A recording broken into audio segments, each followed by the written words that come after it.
로마서 15장 1절로 13절이고요. 제목은 서로 받아 하나님께 영광을 돌리라. 서로 받아 하나님께 영광을 돌리라. 첫째로 이웃을 기쁘게 하라. 이웃을 기쁘게 하라. 1절로 2절이고요. 두 번째, 너희도 서로 받으라. 너희도 서로 받으라. 3절로 7절. 세 번째, 소망이 넘치기를 간구하라.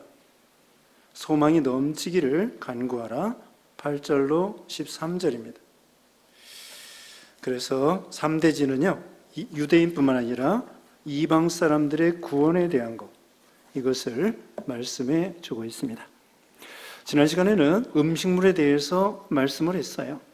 음식물에 대해서 먹어야 되느냐, 먹지 않아야 되느냐, 그리고 자기는 먹는데 먹지 않는 사람에 대해서 비판하고 그러지 말라는 거예요.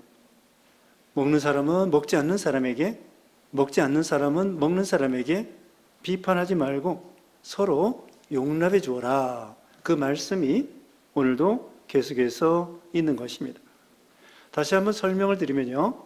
유대인들 중에 기독교로 개종해서 예수님을 영접한 사람들이 있었습니다.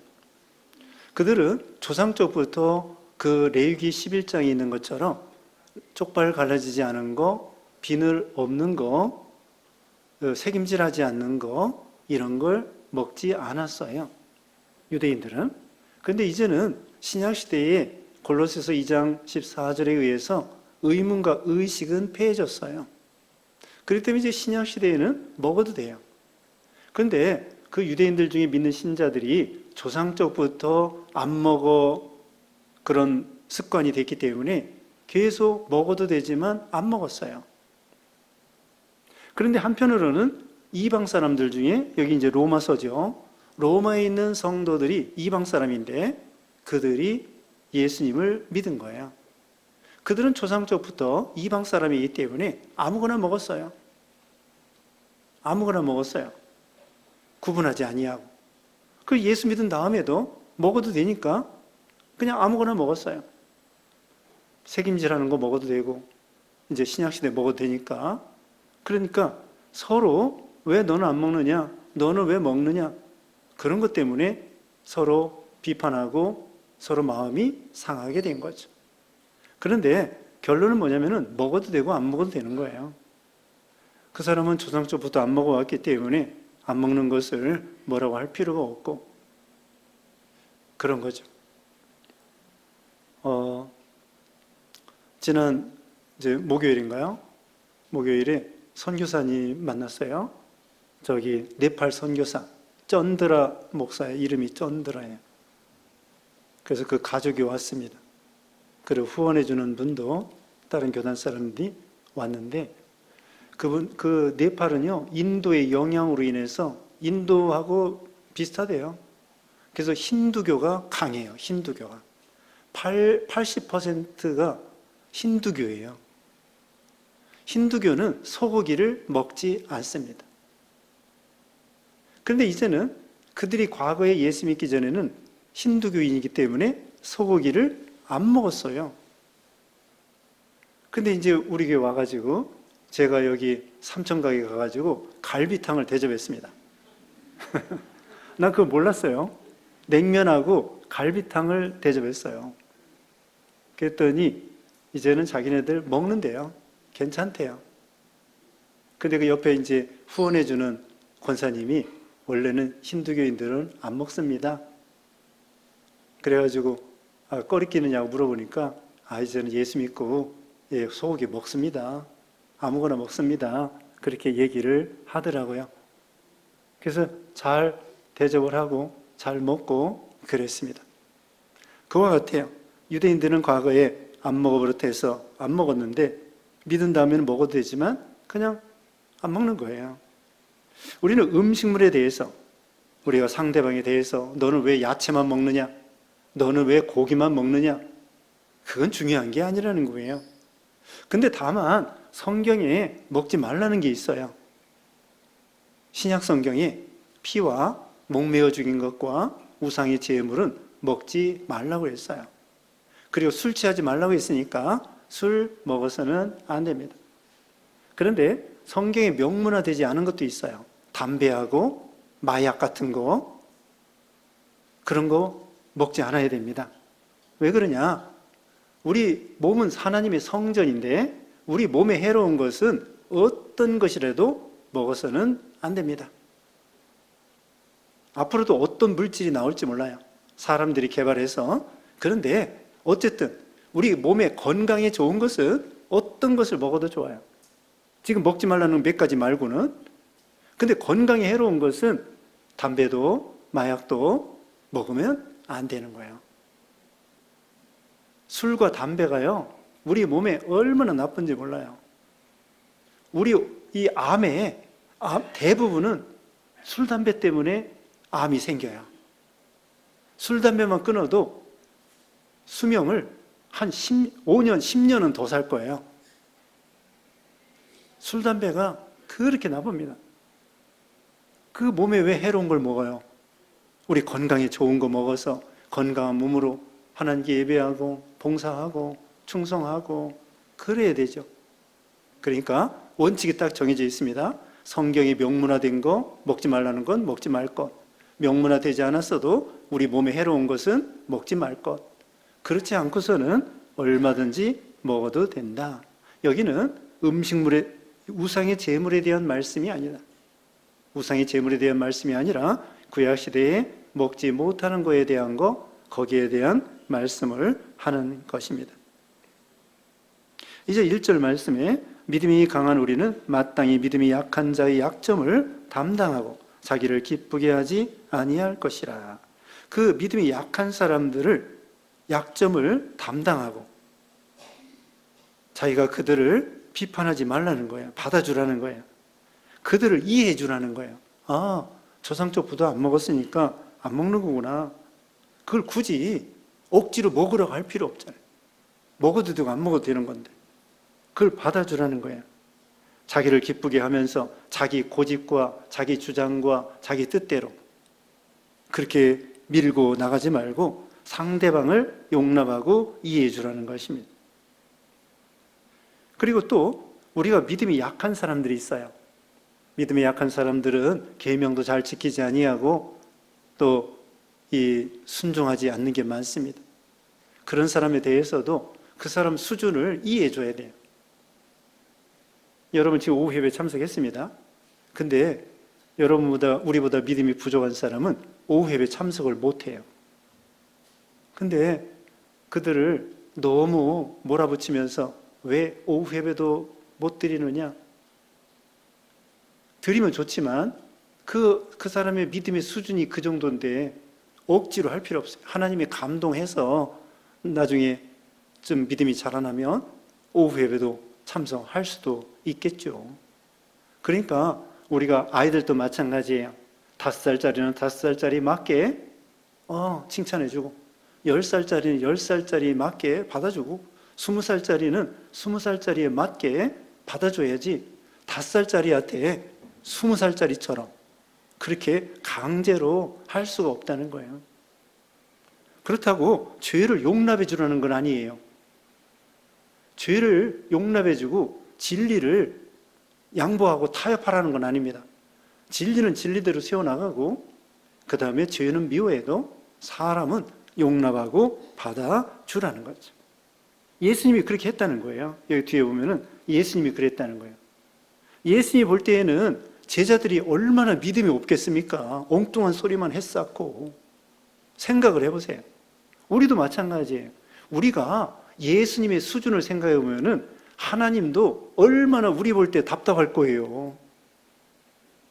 네? 생각을 해봐요. 우리 하나님은 위대하신 하나님이고 거룩하신 하나님이고 죄와 어둠이 전혀 없으신 하나님인데 하나님이 보실 때에는 우리가 조금 믿음이 있다고 할지라도 하나님 수준에 비해서는 우리가 얼마나 부족하겠습니까? 그걸 하나님이 용납해 주지 아니하고 긍휼히 여겨주지 않는다면 우리 설 수가 없어요. 하나님이 봐주시고 용납하고 긍휼히 여겨주시기 때문에 우리가 좀 노력 안 하는 걸 봐서 기특하게 생각하는 거죠. 또 사랑이 무한하시기 때문에 우리는 다 좀 기특하게 생각해 줘야 돼요. 우리 아이들도 믿음 없다고 하지 말고 네 수준에는 참 기특하다. 네 수준에는 그 정도만 해도 족하다. 여기 나아만 군대 장관이 나병이 걸렸을 때 엘리사 선지자가 요단강물에 가서 7번 씻으라 하니까 씻고 왔잖아요. 씻고 왔는데 그렇게 말하는 거예요. 내가 우리 왕하고 같이 우리 우상단에 가가지고 왕과 함께 왕을 부축해서 우상을 섬기는데 내가 왕의 신하로서 왕과 함께 이렇게 옆에서 보조할 수밖에 없습니다. 어떻게 하면 좋을까요? 그랬더니 에스겔 선자가 그냥 절은 하지 말고 왕을 부축하라는 식으로 거기까지는 괜찮다는 식으로 말해주는 거예요. 그러면서 이 군대 장관이 흙을 한 발이 가져가겠다는 거예요. 그거 가져가라고. 사실은 그 가져가는 거 유치한 거예요. 요즘에도 요단강 물에 가가지고 세례 또 받는 데잖아요. 또 요단강 물 퍼온 데잖아요. 그거 뭐들어 퍼와? 그게 무슨 효험 있나? 근데 수준이 그 정도니까 그냥 내버려 두는 거예요. 엘리사 선지자도 우상에게 절하지 않으면 그 왕을 부축하는 정도는 수준이 그 정도니까 그냥 내버려 두는 거예요. 죄를 용납해 주라는 게 아닙니다. 진리를 양보하라는 것이 아닙니다. 다른 사람의 약점과 부족한 점을 그 나름대로 이해하고 받아주라는 거예요. 그 다음에 1절 끝에 그랬죠. 자기를 기쁘게 하지 아니하고. 그 다음에 2절입니다. 읽어주세요. 2절 우리 각 사람이 이웃을 기쁘게 하되 선을 이루고 덕을 세우도록 할지니라. 네, 이웃을 기쁘게 하라는 거예요. 그러니까 우리가 어떻게 하든지 이웃의 마음을 기쁘게 상처를 주지 말고요. 덕을 세우라고 했습니다. 자, 고린도전서 10장 23절 제가 읽어볼게요. 고린도전서 10장 23절 말씀에 이렇게 있습니다. 모든 것이 가하나 모든 것이 유익한 것이 아니요 모든 것이 가하나 모든 것이 덕을 세우는 것은 아니니. 네, 고린도전서 10장 23절이에요. 모든 것이 가하지만 모든 것이 덕을 세우는 것이 아니다. 가하다고 해서 무조건 해치우는 게 아니에요. 다른 사람에게 유익에 손해를 주면 안 되는 거예요. 그러니까 우리가 믿음 있다고 해가지고 함부로 행동하면 안 됩니다. 삼가 조심해서 그 믿음이 약한 사람들이 시험에 들지 않도록 해야 돼요. 전도하다 보면은요, 교회에서 여러 가지 불의가 있으므로 시험 들어서 교회 안 나오는 사람도 있습니다. 교회에서 막 분란이 일어나고 그러면 교인들이 또 시험 들어서 안 나오고, 어떤 경우는 새벽에도 말씀드렸습니다마는 교인들끼리 돈 거래해가지고, 교인들끼리 돈 거래하지 마세요. 은행한테 돈 빌리세요. 요즘에는 은행에서 돈 잘 빌려줘요. 우리나라가 그만큼 부강해졌기 때문에 한 30년 전 이런 때는요, 은행에서 돈 빌리려고 하면은 얼마나 힘들지 몰라요. 그때는 돈이 없는 시대야. 근데 지금은 돈이 막 날아다녀.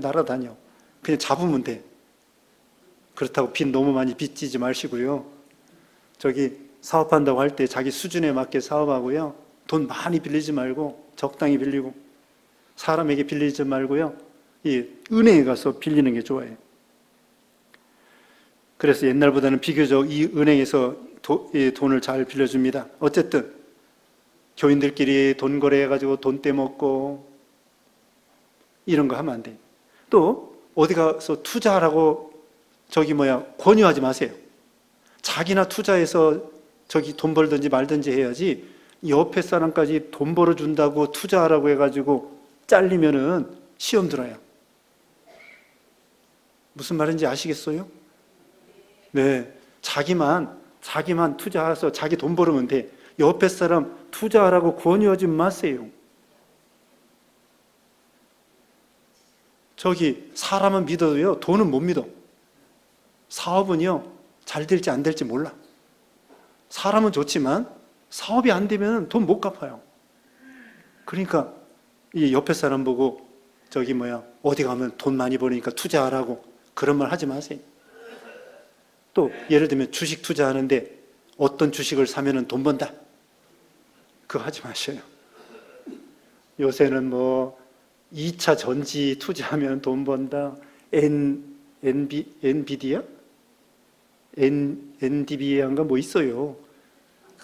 그런데 컴퓨터 그런 회사에서 투자하면 돈 번다. 그런 거 따라가면 안 돼요.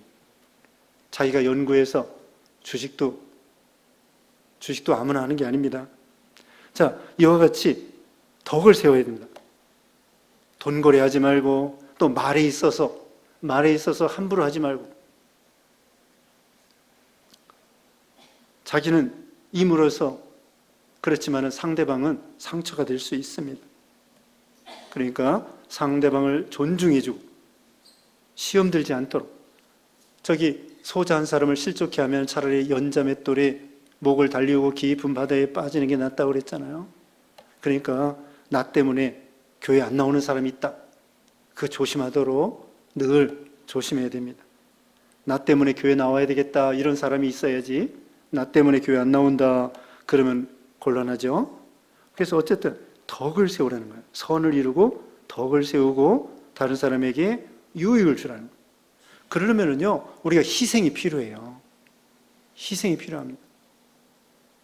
우리가 좀 더 상대방을 알아주고 이해해주고 도와주고 협력하고 이렇게 해야 돼요. 그리고 우는 사람과 같이 울고, 우리가 12장에서 배웠습니다. 우는 사람과 같이 울고 또 기뻐하는 사람과 같이 기뻐하고, 취직했다고 하면 같이 기뻐하고, 또 요즘에 천당 가는 분들이 많습니다. 이제 노인들이 많아가지고요, 천당 가는 분들이 많아요. 그럴 때 또 이렇게 장례 예배 가서 위로해주고, 그게 우리 성도들 간에 그게 서로 위로하는 거예요. 격려해주고, 지체로서 한 지체가 아프면은 다른 지체도 같이 아픈 것처럼 그렇게 하라는 거야. 도와주고, 또 병원에 입원하는 사람들 기도해주고. 요즘에는요, 병원에 입원해도 신방도 못 가요. 그래서 전화해드리고 메시지 보내주고 기도해주고 축복해주고. 여러분, 병원에 입원하는 사람 누구 소식 들으면 어떻게 하라고요? 전화해주세요. 전화. 아니, 어떤 사람이 예를 들면 자기 입원했는데 교인들이 전화 한 통도 안 해주는 거야. 아니, 내가 교회를 10년, 20년 다녔는데 내가 어떻게 병원에 입원했는데도 소식을 모른다고 할지라도 어떻게 그렇게 전화 한 통이 없어? 너무 서운한 거예요. 그리고 한 주 빠졌으면 모르는데 2주, 3주 빠졌는데도 한 사람도 전화가 안 와. 물론 여전사님들은 합니다. 저도 하고 여전사님도 하는데, 다른 친구 옆에 있는 집사나 권사가 전화 한 통도 안 해주면 어때요? 섭섭하죠? 그러니까 여러분도 전화해드려야 돼. 몇 주 동안 안 나왔으면 궁금해하고 위로해주고 무슨 일 있었냐고. 그게 얼마나 힘이 돼요. 그렇게 하라는 거예요. 그래서 이웃을 기쁘게 하고 선을 이루고 덕을 세우고. 그 다음에는 3절 말씀 읽어주세요. 3절, 그리스도께서도 자기를 기쁘게 하지 아니하셨나니 기록된 바 주를 비방하는 자들의 비방이 내게 미쳤나이다 함과 같으니라. 네, 그리스도께서도요, 남을 위해서, 우리를 위해서 자기를 기쁘게 하지 아니하시고 비방을 받으셨다는 거예요. 희생만 하신 거죠. 예수님은 대접받은 게 없고 희생만 하신 거예요. 자기 자신을 기쁘게 하시는 것이 아니라 아버지 하나님을 기쁘게 해드리고 우리 신자들을 기쁘게 해드리고 제자들의 발을 씻겨주시고, 자기는 비방만 받으셨죠. 4절 말씀, 무엇이든지 전에 기록된 바는 우리의 교훈을 위하여 기록된 것이니 우리로 하여금 인내로 또는 성경의 위로로 소망을 가지게 함이라. 우리 성경 말씀은요, 우리로 하여금 교훈을 받고 위로받고 소망을 가지게 하려고 성경을 우리에게 주신 거예요. 이 성경에서 하나님의 뜻을 찾으라고 오전 시간에 말씀했습니다. 또 설교를 들으면서 성경을 읽으면서 성경을 배우면서 그러면서 은혜를 받는 거예요. 성령께서 이 진리 가운데로 우리 인도하여 주신다고 했습니다. 그래서 성경을 늘 읽고 또 배우고 그 성경대로 이렇게 살아야 됩니다. 5절 읽어주세요. 5절 이제 인내와 의로의 하나님이 너희로 그리스도 예수를 본받아 서로 뜻이 같게 하여 주사. 네, 인내와 위로의 하나님이라고 했습니다. 인내, 우리 예수님이 인내하셨죠? 또 우리를 위로해 주셨죠? 그래서 예수님을 본받아 뜻이 같게 하여 주사. 예수 안에서 하나님을 위하는 뜻, 하나님의 말씀대로 걸어가는 뜻, 그게 하나님의 뜻이에요. 순종하는 것. 그래서 인내와 위로의 하나님. 우리 하나님 우리를 위로해 주시는 하나님이셔요. 고린도 후서 1장에 보면은 그리스도의 고난이 넘친 것처럼 그리스도의 위로가 우리에게 넘친다고 그런 말씀이 있습니다. 하나님 말씀을 들을 때에 위로가 되는 거예요. 특별히 시편의 말씀을 참 마음이 갑갑하고 슬프고 고독하고 어려울 때에 시편을 읽으세요. 또 시편을 암송하세요. 시편의 말씀이 너무나 좋습니다. 위로의 말씀. 그 다음에 6절 읽으세요. 6절 한 마음과 한 입으로 하나님 곧 우리 주 예수 그리스도의 아버지께 영광을 돌리게 하려 하노라. 네, 한 마음 한 입으로 성도 간에 한 마음 한 입이 되라는 거예요. 한 마음을 품으라는 거죠. 교인들 가운데도 한 마음.